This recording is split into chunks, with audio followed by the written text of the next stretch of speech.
Thinking about buying a Chevy Equinox EV? Well, you've come to the right place because I'm going over everything. Range, charge speed, interior, the tech.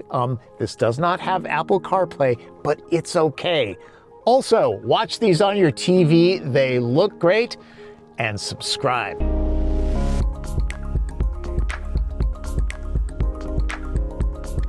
There's kind of a buzz around the Chevrolet Equinox EV. And it's not the pedestrian warning tone. Team Bowtie set out to make this electric SUV as normal as possible. Mission accomplished. With up to 319 miles of rated range and familiar controls, CR-V and RAV4 owners could slide into one of these without much of a learning curve. At the press launch, I got a few hours behind the wheel of a front-wheel drive 2LT. The impression was strong enough, I snagged an all-wheel drive 2RS for a week-long deep dive. Kind of confusing. There are two Equinox now. This EV and the ICE version that recently got a major redo. The only thing they share is a name. Completely different styling and architectures. This, being all electric, is based on GM's Ultium platform. That moniker is being retired, but anyhow, prices start at $35,000 for a base 1LT, and that's before the $7,500 federal tax credit or any incentives that your state might offer. This higher-end 2RS with all-wheel drive at $3,300 and the $2,700 Super Cruise package MSRPs for $50,800 or $43,300 after Uncle Sam's give back. Then consider no oil changes, less brake pad wear, and far lower fueling costs if juicing up at home. What do you think, frunk or no frunk? The suspense, huh? That would be no frunk. General Motors packages all of the powertrain components up here. Now, typically, that would mean the front passenger space would be open so you could put a backpack between the front seats. This case, not so much. I mean, there is storage, but it's not wide open. Equinox EV gets a 10-module Ultium pack good for 85 kilowatt hours. The dual motor setup that I'm driving ups the oomph to 288 horsepower and 333 pound-feet of torque. That drops the EPA-rated range to 285 miles. There's walk-up animation. One of the few non-normal things are these, obligatory in EVs, I guess. There's no start button. Once the brake pedal is pushed, you're good to go. Walk out and Equinox shuts itself off. The transmission is single speed, this selector saves console space, and it feels good in hand.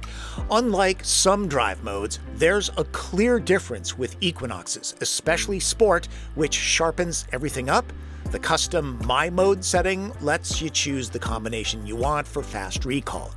Recuperation drag can be adjusted in the menu. GM's Regen pedal lets you add extra drag. It's fun to play with. I wish more EVs had this. I've driven the front drive Equinox EV, and its 0 to 60 time of just under 8 seconds will be fine for most. Remember, electric vehicles have lots of low-end torque, so it feels faster than it is. This dual motor unit does the 0 to 60 dash in just under 6 seconds. Notice all that schmutz on the road? All-wheel drive isn't just for snow and ice. It's good for wet, slick pavement, especially leaves. Those can be almost as slick as ice. Also, with an electric vehicle, dual motor adds extra power. Always appealing. Off the line, the torque delivery seems more measured than other EVs. There's added low-end punch in sport mode, but still, overall, Equinox has a smooth, linear power curve that mainstream owners should like. RS is a trim package. It drives the same as the LT. The front suspension is McPherson strut, multi-link in back, both with a stabilizer bar. The real plushmobile in this segment is the Nissan Ariya. It is exceedingly comfortable, but so is Equinox. The suspension is a little bit firmer, so when you chuck it into a corner, there's less body roll. It's more controlled. There's a little bit of road feel, not gobs and gobs. Also, it's very quiet. And no vibration found in gas engines. The selectable performance tone is subtle. A Cadillac Lyriq could take lessons from Equinox. The driving position is raised a bit, what people like these days. Visibility is quite good for a modern vehicle. Out the back, not so great.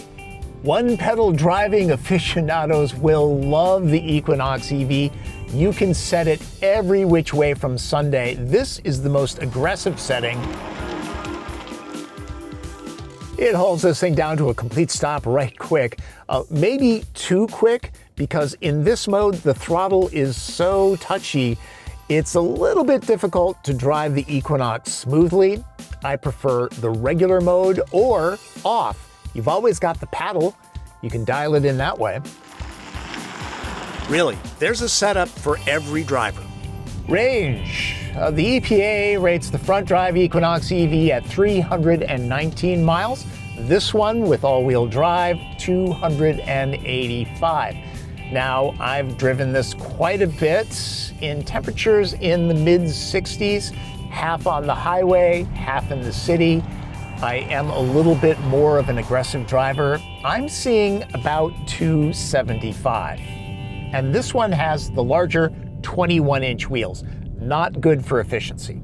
This 2RS trim has a long list of standard active electronic ADAS safety tech, like automatic emergency braking with pedestrian detection, adaptive cruise control, reverse automatic, and rear cross-traffic braking, plus blind zone steering assist. Very briefly, Super Cruise, GM semi-autonomous driving tech. It's truly hands-free. I've experienced situations where I have not touched the pedal or the wheel for over an hour. It'll do automated lane changes. It's doing one of those right now. It just went around slower moving traffic and is now moving right so people can pass on the left, which is better than some drivers I've experienced. Now, I've done a full story on Super Cruise with John Volker of Car and Driver, so check that video out. Super Cruise is terrific. It makes road tripping much, much easier. For the best EV owner experience, charging at home is important. Most people only drive 40 miles a day, so even in cold weather and charging on 120-volt current, there really should be no range anxiety with Equinox EV. I'd be comfortable setting the charge limit to 80%, which helps to extend the battery's life. It helps that pack preconditioning is a thing since temperature can affect charge speed.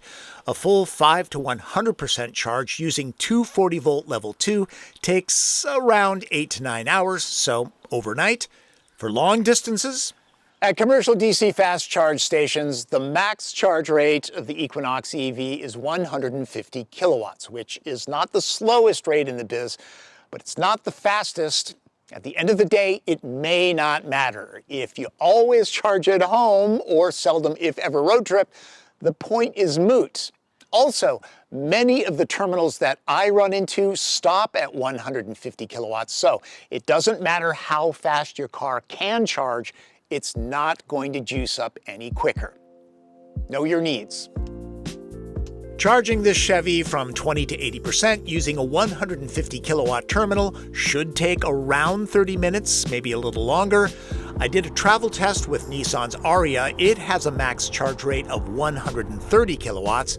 Yeah, there was some inconvenience, but in reality, the trip was more than manageable. Set a destination in GM's Navi system, and the route planning locates chargers along your trip. The RS I'm driving has the adrenaline red colorway. There's also black for more understated owners. There's a surprising amount of soft touch materials in here, details that Chevy didn't need to do, and some interesting textures. Yeah, some hard plastics too, but good to see GM upping its interior game. The pods that the air vents are in have a retro touch. The Virgo in me isn't crazy about this scene. At night, there's some ambient lighting. Choose your own hue. Maybe go with a Christmas theme. The seats, covered in synthetic leather, are comfortable on the firm side and heated. So is this. Adding a powered panoramic sunroof would tack on $1,500 to the price. It's coming up on 2025, and this doesn't have a standard wireless phone charger. The 17.7-inch touchscreen has great response and menu flow, crisp graphics too. That's a win.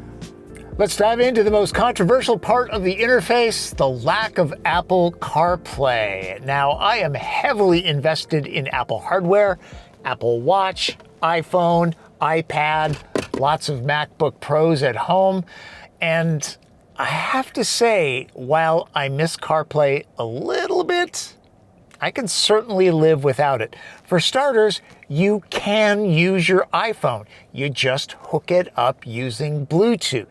If you want to make a phone call, just say, hey, call Mariko Kakeuchi. Got it. Calling Mariko Kakichi. Ah, forget it. I know she's playing pickleball. You can text too.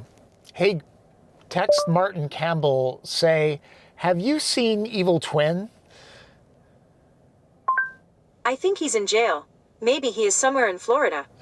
Okay, that makes sense. iMessage is not native on this system, and while you can text, it is a little bit on the rudimentary side. For example, you can't easily see your history. Also, if you're like me and you prefer Apple Maps, no, it does not show up on this screen. That's exclusively Google Maps. Like all of these connected interfaces, it's not perfect. Hey, call Mom Volk. Sorry, I don't understand. That happens. It happens to all of them. It's not just CarPlay that's controversial. There is no physical light switch. You need to go into this menu, but it is pinned. Plus, I think most people keep it in automatic. I've done a full video on this interface that covers it in much more depth, so check that out. In the meantime, this system is fine. It's not as elegant as CarPlay. This requires a data plan for full functionality. It's free for at least 8 years, according to Chevy. Storage is all over the place. That's pretty well done. EVs, being smooth and quiet, are good for listening to music.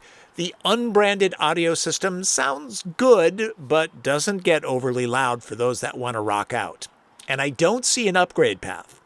I can definitely see Equinox EV being pressed into family duty in the backseat, used a lot. Anyone 5'9" like me will be very comfortable back here. Headroom, quite generous. Same with knee, leg, and foot room. The cushions are very comfortable, great thigh support. The door openings are a little bit on the small side, but getting car seats in and out shouldn't be too much trouble.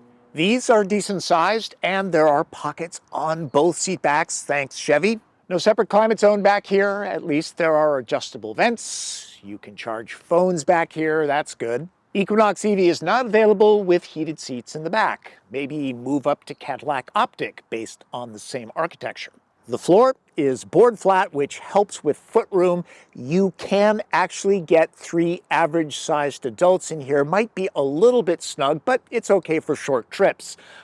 2 will be extremely comfortable.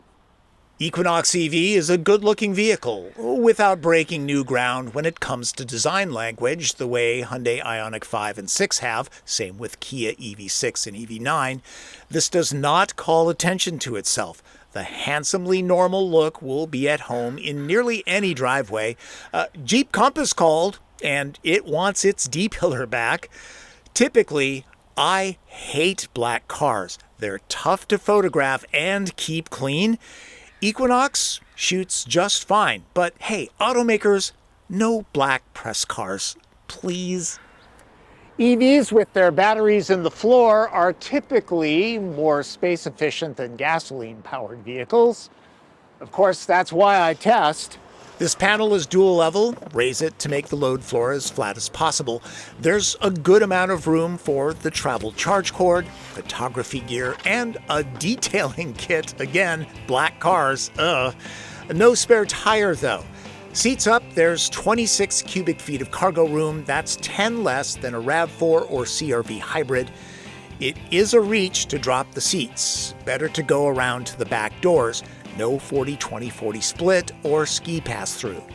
In max cargo mode, there's 57 cubic feet. That's around a dozen less than the Honda or Toyota, which translates into an easy 7 packs of the 2-ply, which is good, not great. CR-V Hybrid takes on 9, but requires oil changes and gas station stops. So, Equinox is not overly space efficient, but it delivers on a number of different levels, especially normalcy.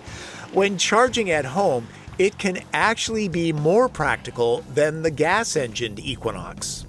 I see Equinox EV as a great first electric vehicle for a family. The price is right, the range is great, it's quiet, it's comfortable, there's good utility, and there's terrific tech.